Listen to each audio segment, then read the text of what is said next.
Welcome back to my channel. I am your favorite, hopefully. Well, maybe I'm not your favorite anymore because I don't be posting. But Mother Bougie Vintage, and today's video is a story time. As you can see by the title, it's called I Know You Lying, okay?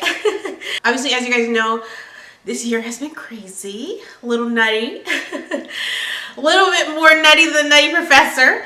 I went through a lot this year, I did. If I could sum it up, well, before when I was summing it up in one word, I was like, this is straight up ghetto. This is the epitome of ghetto.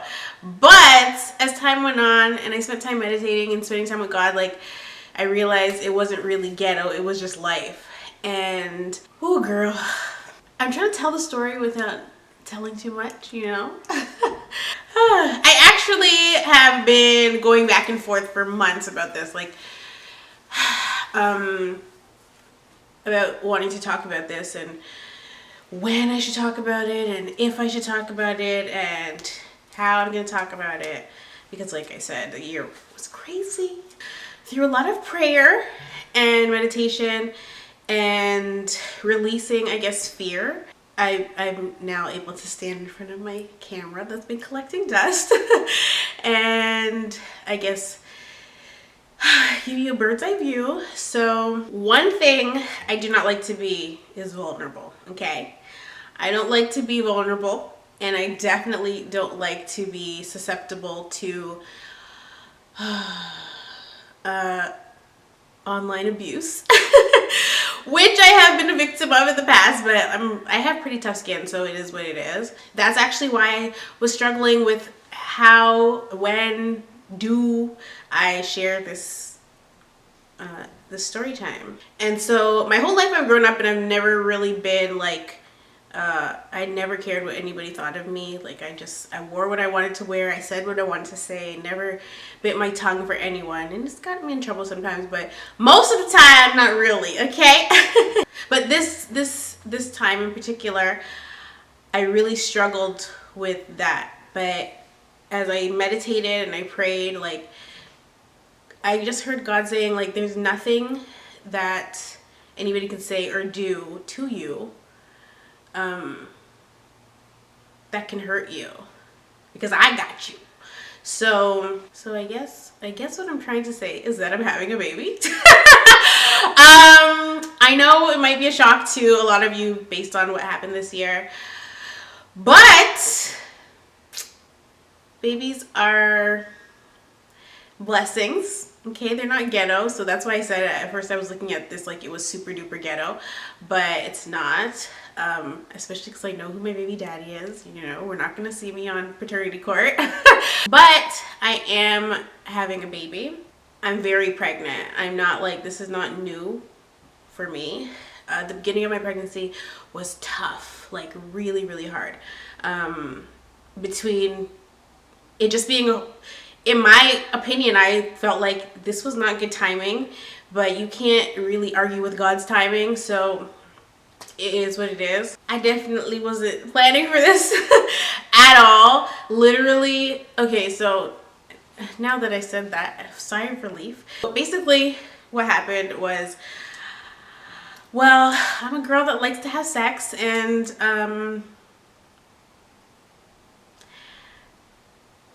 I was having sex, and that's just what it is. And now I'm pregnant. This wasn't planned. We were drunk, we had sex, and now we're having a baby. It was a tough pill to swallow at first, and I'm gonna be super duper candid here because, well, this happens to a lot of people. I literally felt like I was 16 and pregnant because before my period was due, I was real gassy. And I'm like, am I usually this gassy before my period comes? Or am I pregnant? And obviously this is my third pregnancy in this lifetime. So I pretty much know my body, but I still, please exit, lock the door. I still was, I guess, skeptical, and I didn't want to be pregnant. I'm not gonna lie about that. And it was still a very emotionally draining and traumatizing time when I'm finding out that I'm pregnant. So before my period was due, it was 2 days before my period was due, I was literally in my bedroom praying on my knees at the side of my bed, praying that I wasn't pregnant because I was just too gassy. I was like, no, this isn't normal. I don't usually fart this much. And it was, ooh, girl. So I'm like, yeah, no, God, this is not it. This is not it. Don't want this. Don't need it. Literally my prayer was, please don't let me be pregnant because I don't want to have to make the decision of whether or not I'm going to keep it, which is crazy because I have always on this channel said I'm pro-life, which I am. But because of the situation with my husband, I was not trying to do this. So that's 2 days before my period comes. And then my period obviously didn't show up. It was 2 p.m. and my period comes on the 6th of every month. However, I literally wasn't getting a period until I started having sex again. I was period free because I'm still nursing, obviously. We're gonna call it, I think it's called hyperbonding. It's after something traumatic happens in your relationship, you and your partner end up doing this whole phase of hyper bonding and it gets crazy. It's fun, but it gets crazy and you may wind up with a child. So we were in this phase of hyper bonding and my period came back like maybe a month after we started hyper bonding. And so at that point, I guess I should have been a little bit more careful, but I wasn't. And I guess because also, like, when you go like 6 years or 5 years without ever having a pregnancy scare, without ever getting pregnant, you know, practicing the methods you practice, you're not thinking that, you know, you're gonna have a baby at the drop of a hat. But this is the second time that we've not planned a pregnancy and the pregnancy planned itself. Like I said, hyper bonding, then I'm praying like, please, I don't want to be pregnant because I don't want to have to get, you know. And then on the 6th of the month, my period's due is 2 p.m. and I think the day before I had gone to the dollar store and purchased multiple tests. Actually, 5 days prior to that, I had taken a test and it was negative. And I was like, oh, thank God. One day I was walking in Costco and I felt cramping. And I was just walking and I'm like, oh my God, I don't get cramps like that. There's like only me one thing, but obviously I just brush it off. Then I was falling asleep a lot, or I wanted to take a nap, and I don't really take naps in the daytime. And so my mom was looking at me like, you better not be pregnant. And I'm like, Mom, I'm not pregnant, like, bye. Anyway, that's all prior to the 2 days before my period. So then once again, fast forward, my period is supposed to show up. It's 2 o'clock. I have these tests from the dollar store. I go into my bathroom at 2 because my period hadn't shown up yet, and I pee and I see a faint line, and I'm not sure if I'm seeing correctly or I'm tripping balls. So I go and get my glasses because my eyesight has been ruined by these children. BT dub. So I go and get my glasses and I'm like, I think I see 2 lines here. And so I bring the test to my mom and I said, Mom, does this say 2 lines? Is this 2 lines? Is this a positive? And I cry and I cry and I cry and I cry and I'm like, oh my, this can't be happening. Horrible timing. You know, we don't even know what we're doing as far as the relationship goes. And I was just trying to get my back blown out. I wasn't trying to do all this extra stuff, but the way that God has it, I got a little bit more than I bargained for, but off a little bit more than I could chew. And it's really just been a process of, do you trust me? And, you know, watch what happens next, you know? And so for the last few months, I have been really just taking it easy and dealing with the fact that, yes, I am pregnant. Yes, I'm still married. And, you know, I get it. I'm going to get a lot of judgment for it because what happened between myself and Shooter was very ghetto, which we'll probably get into on this channel eventually. I did tell you guys that I wrote a book, so if you want to know my business, you're going to have to buy the book to find out what actually happened. But it's a multi-layered situation and a very isolated situation, and it could have been handled differently. So now that the cat's out the bag, I do feel relieved. But yeah, I knew coming into this that I would get a lot of judgment just because, well, I mean, the people that have written me on Botox, this is the stuff that they be talking about, and I always would just like, girl, XYZ, but it's like you really don't know what's gonna happen until you're faced with something. And so I've been humbled in that way, and I think it's actually kind of cool that I get to share this part of my testimony with you guys, and really how God has seen me through this entire process. Because if I did not get, you know, close to God in this time, well, prior to everything that's happened for the whole entire 2020, because it's beyond just my personal stuff. It's like the pandemic, all this stuff.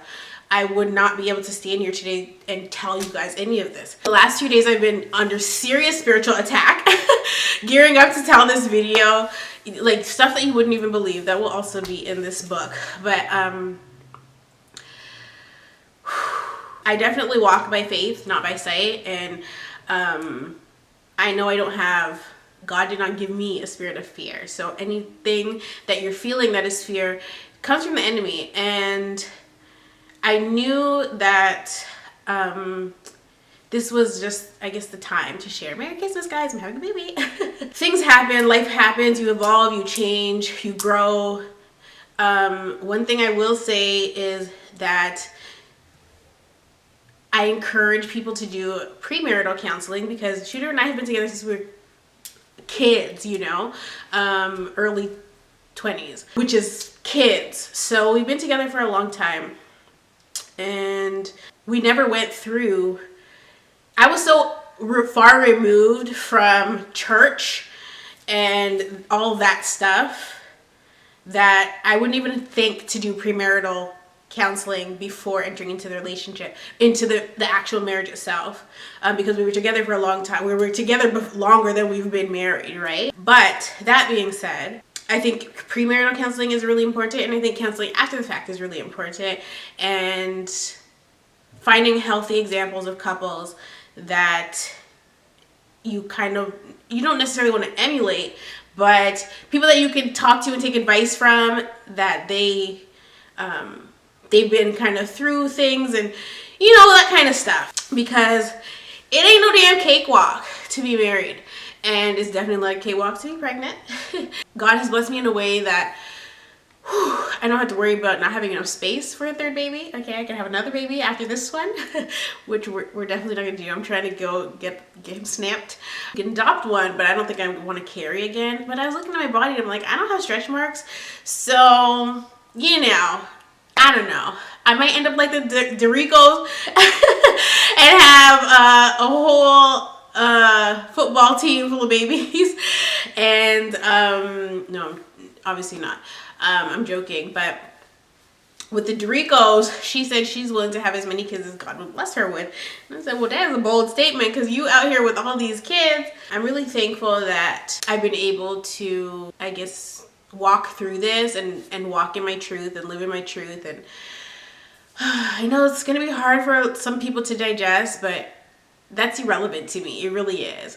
And that's the place that I had to get to. I had to get to this place where I'm like, where's the girl that literally never cared? I had to be that cared. Never cared. Like, I had to be that girl again, because no matter what you do, good or bad, people are going to judge you for it. You know, you could be good all your life and do one bad thing, and people are always going to remember the bad thing. You know, like, you could look at Will and Jada, and everybody talk about the damn entanglement. You could look at Lil Baby and Jada. A mess, right? But everybody has their own kind of stuff, and if you're so busy looking at other people's mess, you don't even look at your own, okay? You know, Spec and Peg, we don't have time for it. That's kind of where I'm at. And so when I see now couples that are in the public eye, because I was never my relationship was never in the public eye. And so when you see like actual people that are famous going through stuff, when I see it now and they're going through stuff and they end up publicizing it or it ends up being public, girl, I just keep my mouth shut because spec and peg, you know, everybody's going through something. I think I actually got sidetracked because I was talking about counseling. Oh, right. One thing that you'll get out of counseling is realizing that if you don't deal with your childhood trauma, you're not going to be able to deal with your marriage. If you don't deal with your childhood trauma, you're not going to be able to deal with your relationships, whether they are with your spouse or as a boyfriend, a girlfriend, a family member, whatever, whoever, a friend, you know. You have to deal with your childhood trauma or you will attract certain things into your life. And so I, prior to last year, had not dealt with my childhood trauma at all. It was swept under the rug, didn't want to deal with it, pretty much hated my dad. But me being able to deal with my trauma where my father was concerned really helped me to navigate through this situation in my marriage, because I spent a lot of time trying to run from men that I thought were like my dad, and in a sense still ended up with somebody that would do things that kind of reminded me of him, which would stress me out. And so the same goes for men. If your partner has trauma where their childhood is concerned and they haven't dealt with that, they have trauma with their parent, their mom, the person that's supposed to nurture and protect them, it will show up in your marriage, your relationship. And that's basically what happened. We had somebody with daddy issues and somebody with mommy issues that neither one of us had dealt with our trauma. So in counseling, you get to go through those things and realize that, you know, if you don't deal with them, if you don't open that door to forgiveness and walk through it, then you will not be able to have a successful marriage, relationship, friendship, whatever it is. And it also, you have to have obviously boundaries, and you have to have, you know, limitations on what's acceptable and what's not acceptable. And my whole entire life, I put the gavel down and I was like, I will not tolerate this, I will not tolerate that. Like I said, until you walk through something, you really don't know what the heck you're going to tolerate, say. But when things are multi-layered or complicated, well, you just deal with them as you go. And also, when you put God at the core of your issues, when you cast your cares onto him, which I had to obviously do because I didn't know what the heck, it makes things a little bit more easy, and you get to see God work in your life. And that's what I've been watching for the last few months, and just seeing God work expeditiously through my life and my situation, everything I cared about. I had to extend olive branches, not olive branches, I had to extend forgiveness to a lot of people. I had to extend forgiveness to first my dad, which you guys may or may not meet soon. Lots of changes. You guys may meet him soon. I had to extend forgiveness to Shooter, obviously. And I had to extend forgiveness to the waitress is what we'll call her. I had to extend forgiveness to everybody, and literally it wasn't until I did that I felt even free to be able to deal with other stuff. When you're forgiving somebody, it's not for them, it's definitely for you. And some people don't get that concept, but well, you're gonna be stuck in places for a long time. I can't afford to be stuck, okay? I got 2 kids, well, I got 2.5 kids. I have a life to live, and I can't let anybody or anything hold me back from that. And so forgiveness is something that, well, it takes growth to be able to do it, because there's people that, well, even from my childhood, like when you're going through life and you're not forgiving the people that hurt you the most, like people that you or, you know, abuse you as a child, you will still be stuck, even though that's something that happened to you when you were completely innocent, you know. Oh my god, there's just so much. There's so much. I can't wait to get my book out, because it really will give you a blueprint into dealing with not just marriage, but like life in general. and how to navigate certain situations.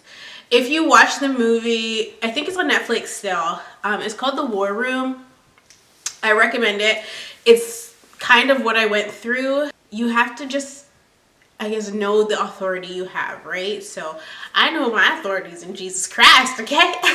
So I had a lot of authority over the situation and essentially now victory over my situation, which I couldn't see before. And there's so many things that our eyes were open to once poop hit the fan. So yeah, if you want to see my tummy, you can watch my try on haul, which I'm about to film right now. I'm so hot though. I'm gonna thank you in advance for your support. If you do not support this video, that's totally fine. If you don't agree with whatever is going on in my life, that's between you and the good Lord Jesus, honey. I ain't got nothing to do with that at this point. It's above me now. You know, at first I thought I would turn off the comments because people are toxic, but I'm gonna leave them on. God bless you guys. You know, even those of you that are tempted to leave nasty comments or overly opinionated comments, I'm not gonna read them. As you guys notice, I've lessened my interactions with you, like when I post videos, and I'm so sorry for that because I've always loved interacting with you guys, but it got to a point where I was like, I can't interact anymore because I can't bear to see the negative things and allowing those negative things into my energy space. So we good on that. I probably will post this as a live premiere. So if you want to attack me then, you're welcome to. No, please don't attack me. I'm just living my life, okay? But yeah, I love you all so much. Keep me in your prayers. Keep my family in your prayers. And we're entering a whole other dimension now. So stay tuned, I guess, for that. Yeah, like I said, God bless you all. Probably not going to post again until January because I want to relax. I think in my try-on video, we're going to do a giveaway because I want you guys to guess how far along I am. So yeah, I love you all so much. I'm praying for you guys. Hopefully you guys are praying for me too.